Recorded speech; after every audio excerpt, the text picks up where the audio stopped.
Okay. To give you a little more direction on how to exist in gradebook, um, we need to continue to add zeros to students in locations where students are not submitting work, only because it's going to give them a more accurate grade and it'll give us a better sense of how they're progressing. To see a little bit more of the screen through gradebook, click on the expand, the toggle full screen. Now you can see a little more. Please, and I don't know if you've noticed, but there are icons in the upper right-hand corner to show when something has been submitted.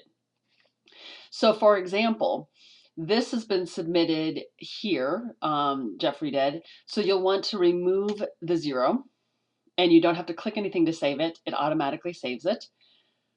And then this is now going to allow you to be able to see that more work has been submitted by these students. And so once or twice a week, I go through and I clear out the zeros, especially on Wednesdays since we have to post grades on by Thursday. Now, those are for submissions. You can see those very easily, the zero. I always make sure that if they've submitted something and they earned a zero on what was submitted, that I have put in a comment when I was grading it as to why it was earned a zero. Twofold, it gives that information to the student, but then it also will have one of these comment box bubbles down below that shows me it's been graded and that was an earned grade, not just a missing grade marker.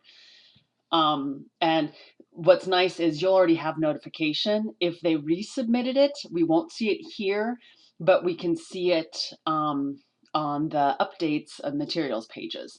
And I'll show you that later, the home pages for that.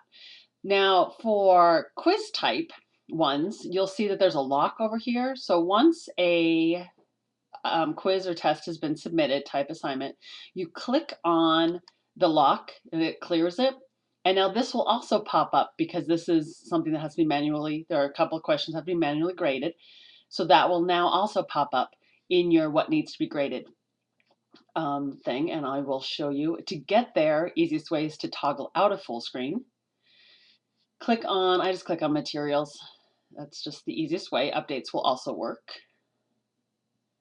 Waiting for it to work. So here we can see now that that study habits quiz showed up here now for you to be able to grade it, as well as the assignments that those two that I opened up for you are right there.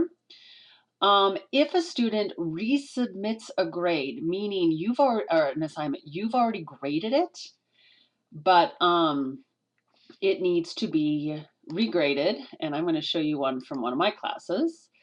I think it's in here. You're going to see something different. And it's going to show a resubmitted, here we are, resubmitted assignments. Notice it comes up with its own thing, so you click on that and it takes you to, well, it can take you to the page if it's the same one. But what's nice is, I'll click on here so you can see this too. It tells us who resubmitted it by showing an icon next to the grade. This means that it's open and somebody has submitted it for the first time. Here, this shows that there was already something submitted and graded, and now there's a new submission. Okay, so I hope this helps. I know it's a little confusing, but let me know if I can help you in any way.